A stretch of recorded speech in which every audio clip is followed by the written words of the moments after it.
autorités venaient cogner à votre porte et vous disaient que vous aviez 15 minutes pour quitter votre domicile, sauriez-vous quoi prendre avec vous? Aujourd'hui, on parle du sac d'urgence de 72 heures. Bonjour à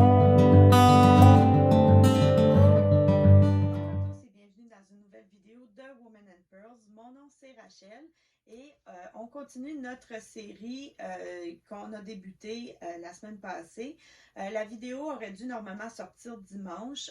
On est mardi. Malheureusement, j'avais tourné une première vidéo et j'ai eu des problèmes techniques assez importants avec cette vidéo-là. Donc, j'ai dû la recommencer au complet. Donc, c'est pour ça que la vidéo sort plus tard que prévu. Mais on continue notre plan et on va parler de la trousse de 72 heures.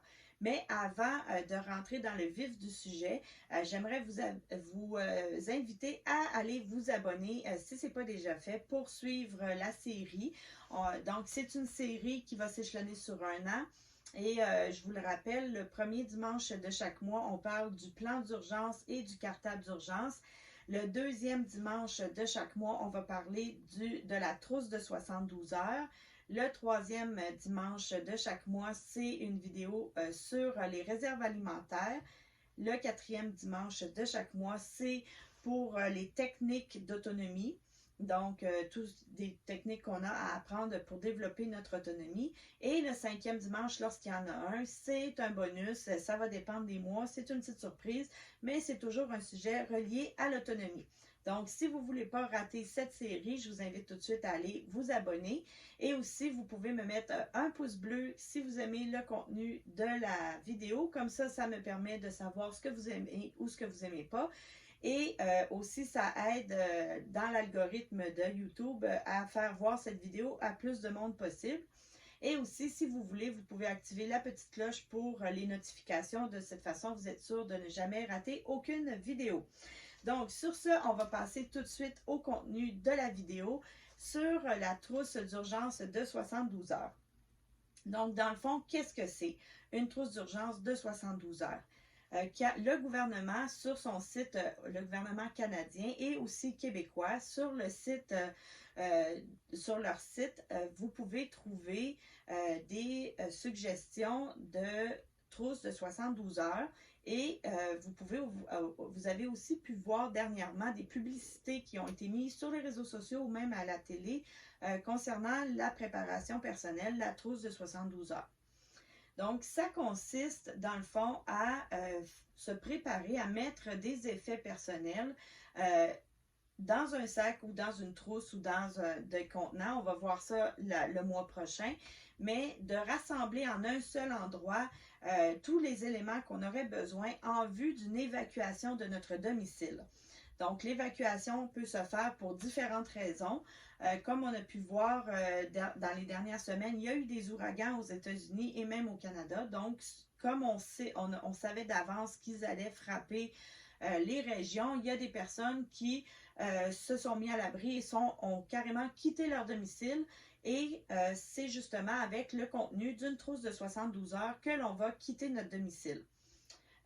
Quand on prend une trousse de 72 heures, le contenu doit, dans le fond, c'est un peu, si on devait recommencer notre vie ailleurs, qu'est-ce qu'on amènerait? Donc, on va voir un petit peu le contenu. On va faire un survol tantôt du contenu de la trousse. Mais c'est pour ça qu'il y a le cartable d'urgence qu'on a parlé la semaine passée qui va de pair avec la trousse d'urgence parce que dans le cartable d'urgence, vous avez tous les documents que vous auriez besoin pour refaire votre vie ailleurs ou pour recommencer votre vie si vous perdiez toutes vos possessions. Et la trousse de 72 heures, c'est des effets personnels. Pourquoi on l'appelle trousse de 72 heures? C'est parce qu'advenant une catastrophe, je reprends l'exemple des tornades qu'il y a eu aux États-Unis, bien, quand ça arrive, c'est que ça détruit toute une région. Et ça prend environ 72 heures au gouvernement à mettre en place des systèmes d'occupation de la population, pour pouvoir s'occuper de la population. Donc, le temps que ça se mette en branle, les services d'urgence, les secours, eh bien, il faut qu'on puisse être autonome et se débrouiller sans l'aide de personne et sans les infrastructures qu'on a habituellement. Donc, s'il y a des personnes qui, pour X raisons, ne peuvent pas quitter leur domicile ou ont quitté leur domicile pour aller se mettre, par exemple, dans des abris de fortune ou dans des refuges que le gouvernement a mis en place, bien, souvent, on va avoir besoin de nourriture, on va avoir besoin de vêtements, on va avoir besoin de quoi prendre soin de notre hygiène, etc. Et c'est ce qui va nous permettre d'être complètement autonomes avant vraiment que le gouvernement puisse mettre en place des ressources. Évidemment, quand on va partir de notre domicile, dépendamment des catastrophes, c'est souvent des catastrophes qui vont être locales, que ce soit un feu de forêt, que ce soit un ouragan, des tornades, etc., peu importe, c'est souvent local et si on migre ailleurs, à ce moment-là, on retrouve une normalité dans notre vie. Donc, les infrastructures sont présentes, les magasins sont ouverts, les gens ont une vie normale, les infrastructures ne sont pas touchées. Donc, un peu je reprends toujours mon exemple d'ouragan qui s'est produit en Floride dernièrement. Ça a touché la Floride, mais ça n'a pas touché, par exemple, l'État de New York. Donc, si on migre à quelque part d'autre, on va retrouver une normalité. Mais si on n'a plus notre domicile, à ce moment-là, il faut qu'on puisse repartir à zéro. Et notre trousse d'urgence est là pour nous permettre de faire la transition entre notre vie qu'on vient de quitter et de se retrouver une autre vie ailleurs ou se trouver une normalité en attendant de pouvoir retourner dans notre domicile, tout dépendamment des circonstances. Donc, c'est à ça que ça sert une trousse d'urgence. Vous allez voir parfois sur les réseaux sociaux, quand vous allez entendre parler de trousses d'urgence, de bug-out bag ou de trousses de survie, ce que vous allez voir, des fois, c'est des professionnels de la survie que j'appelle.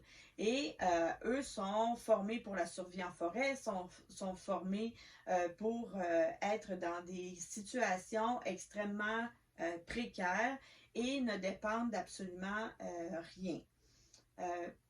Oui, c'est une possibilité dans le survivalisme ou dans le preppers d'avoir ce type de technique et d'avoir ce type de sac.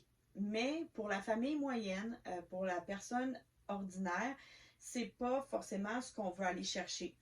On veut aller chercher quelque chose qui va nous permettre d'évacuer notre domicile et d'être autonome pendant 72 heures, le temps de se retrouver à un autre endroit ou de pouvoir retourner à notre domicile, peu importe, mais c'est vraiment temporaire et ce n'est pas pour aller se perdre en forêt et d'être complètement coupé de toute civilisation.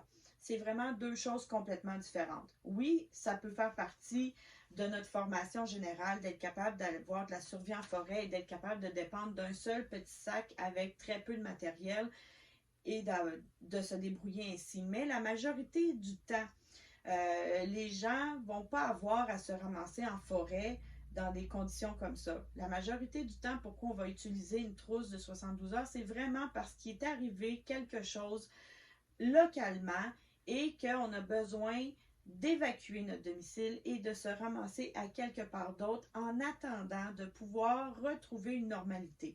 Donc, c'est pas parce que on est rendu dans une apocalypse générale et qu'on est perdu dans la forêt. Donc ça, oui, ça peut, pour certains, c'est peut-être ça qu'ils ont en tête, mais pour la majorité des gens, la trousse de 72 heures, c'est réellement une préparation pour quitter son domicile en cas d'urgence. Donc, c'est pas pour se ramasser en survie en forêt. Donc, on va voir le contenu et vous allez voir que c'est réellement une préparation de ce type-là. Ce que j'ai vu aussi parfois dans des trousses de 72 heures, c'est des gens qui mettent du contenu comme s'ils allaient vivre pendant 6 mois avec un seul sac. C'est impossible. Ce n'est pas le but de la trousse de 72 heures. J'ai vu des gens qui mettaient des bottes d'hiver, des manteaux d'hiver, au cas où que ça se passe en hiver, puis qui mettaient des choses de ce type-là. Sauf que quand vous allez évacuer votre domicile, vous allez partir avec votre manteau. La majorité du temps, quand on quitte de façon urgente notre domicile, à part d'un feu de maison où littéralement on a à peine quelques minutes pour sortir et que là, c'est la vie d'abord de notre famille qui en dépend. À part de cette situation-là, on va avoir toujours un certain laps de temps pour être capable de quitter notre domicile. Même quand il y a des feux de forêt, on sait qu'il y a des feux qui s'en viennent vers notre maison. On n'est pas obligé d'attendre à la dernière minute puis que le feu soit juste en face de notre porte pour évacuer. Donc, on a le temps de se préparer. Si c'est en hiver, s'il y a quelque chose qui se passe en hiver, on va avoir le temps d'enfiler nos bottes, notre manteau, nos chapeaux et tout ça. Donc, on n'a pas besoin de mettre ce genre de contenu dans notre trousse de 72 heures. Généralement, on a toujours un certain laps de temps, même ne serait-ce que 15 minutes pour évacuer. Ce 15 minutes-là, si votre trousse est prête, va être amplement suffisant pour être capable d'évacuer de façon sécuritaire et d'avoir votre contenu et d'être même en avance par rapport aux autres personnes. Quand on parle de trousse de 72 heures, ce qu'on veut avoir, c'est une trousse de 72 heures par membre de la famille. Donc, si vous avez des enfants, vos enfants doivent aussi avoir leur propre sac de 72 heures. Je dis sac, mais ça peut être dans n'importe quoi. On va le voir le mois prochain, mais votre trousse, chaque personne doit avoir la sienne. Si vous avez des animaux de compagnie, un chien, un chat, lapin, peu importe, et que vous ne les laisseriez pas derrière, on va aussi préparer une trousse d'urgence pour nos animaux de compagnie. Donc, on va voir tout ça dans les mois qui s'en viennent.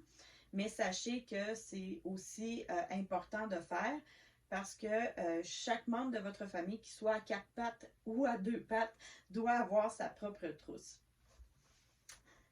Comme toutes nos possessions, une trousse de 72 heures doit être maintenue en ordre. Donc, il faut prévoir des périodes dans l'année où on va vérifier le contenu de notre trousse et le mettre à jour. Je vous donne un exemple. Nos enfants grandissent assez rapidement, donc c'est important de vérifier les vêtements qui vont être à l'intérieur de la trousse au moins une fois par année, idéalement 2, et de les remplacer par des vêtements adéquats au fur et à mesure qu'ils grandissent. La nourriture également doit être mise à jour et remplacée au besoin. On va manger ce qui va être expiré, ce qui va expirer bientôt et on va le remplacer par quelque chose de plus frais. Donc ça aussi, on va parler de tout ça dans les mois suivants, mais sachez juste qu'il faut prévoir dans votre année des périodes où il va falloir faire la rotation et la vérification de votre contenu de votre trousse. Ce que je suggère, c'est qu'on a déjà des repères 2 fois par année où on doit maintenir certaines de nos choses dans la maison. Par exemple, nos détecteurs de fumée, on doit les vérifier 2 fois par année quand on change l'heure.